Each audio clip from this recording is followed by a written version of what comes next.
One simple concept, I believe, could make all the difference in saving the earth, or at least making it more pleasant in the remaining time that we have on it. And that concept was coined, the term for it was coined by Buckminster Fuller. It's a term called ephemeralization. And the idea is doing more and more with less and less. And we're actually living through ephemeralization all the time. We're surrounded by examples of ephemeralization. This keyboard right behind me is a perfect example. The iPad, the iPhone, our computers, so many examples. This watch that I have on are wonderful examples of ephemeralization. The idea is we're able, through our silicon chips and our computer memory and our battery technology and our new alloys and our software, we are able to do more and more with less and less. But what happens? There's that insatiable marketing message that says that's not good enough. You need more and more and more to keep up with the smaller and smaller things that we're able to live with. I often say that there is no difference between me and a billionaire. Really, there's so little appreciable difference in how we live. And first of all, I'm a lot healthier, probably, than most billionaires. Both mentally and physically. Mentally, I mean, look, I don't have any stress like they do.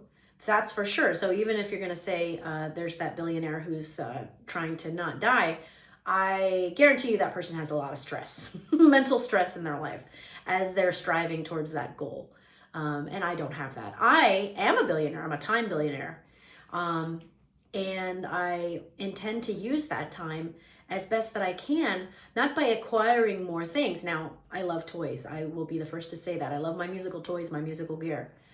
But living with just enough rather than always striving for more, always striving for multiple cars, always striving for more clothes than can fit in a closet. I mean, again, I'm surrounded by wealth. I'm incredibly wealthy because I'm here on the internet. I live in America. I have a house. I have a car. I understand I'm already wealthy. But ephemeralization could let us all enjoy this wealth. And like I said, we are all doing it already. Everybody in the world at this point, there is no probably country in the world where access to a cell phone is impossible. And that's, a tiny computer. That's an incredible democratization of technology. It's already happened. But look at the e-car. Look at the electric car. That wasn't a perfect example of getting ephemeralization wrong.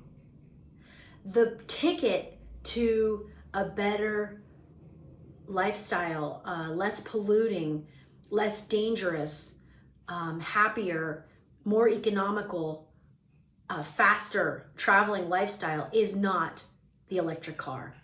It is the electric bike.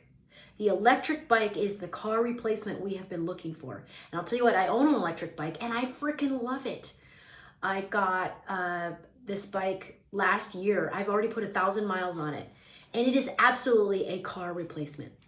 Absolutely. And I also have a road bike that I use. So it hasn't eliminated my use of the road bike, but I will say I absolutely love it. It's a fat tire e-bike, co-op e-bike from REI that I got half price. Great deal. I highly recommend that. Ephemeralization is now happening in kitchens where you have induction burners instead of stoves.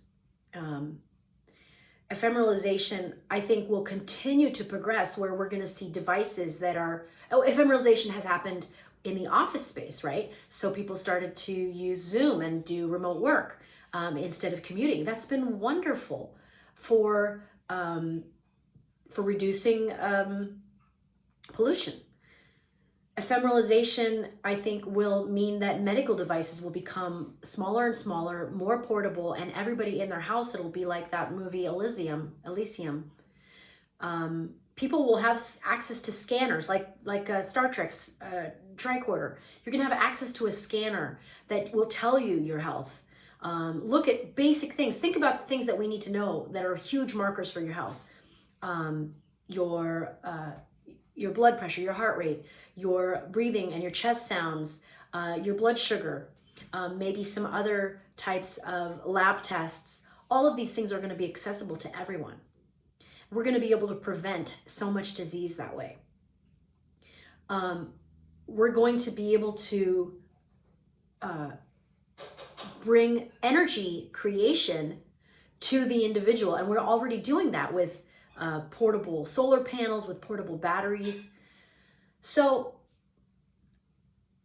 whenever you're faced with this sort of sense of, I need more and bigger, or I'm just not succeeding, remind yourself of how much ephemeralization has already made it so that your life is not that different from a billionaire's life.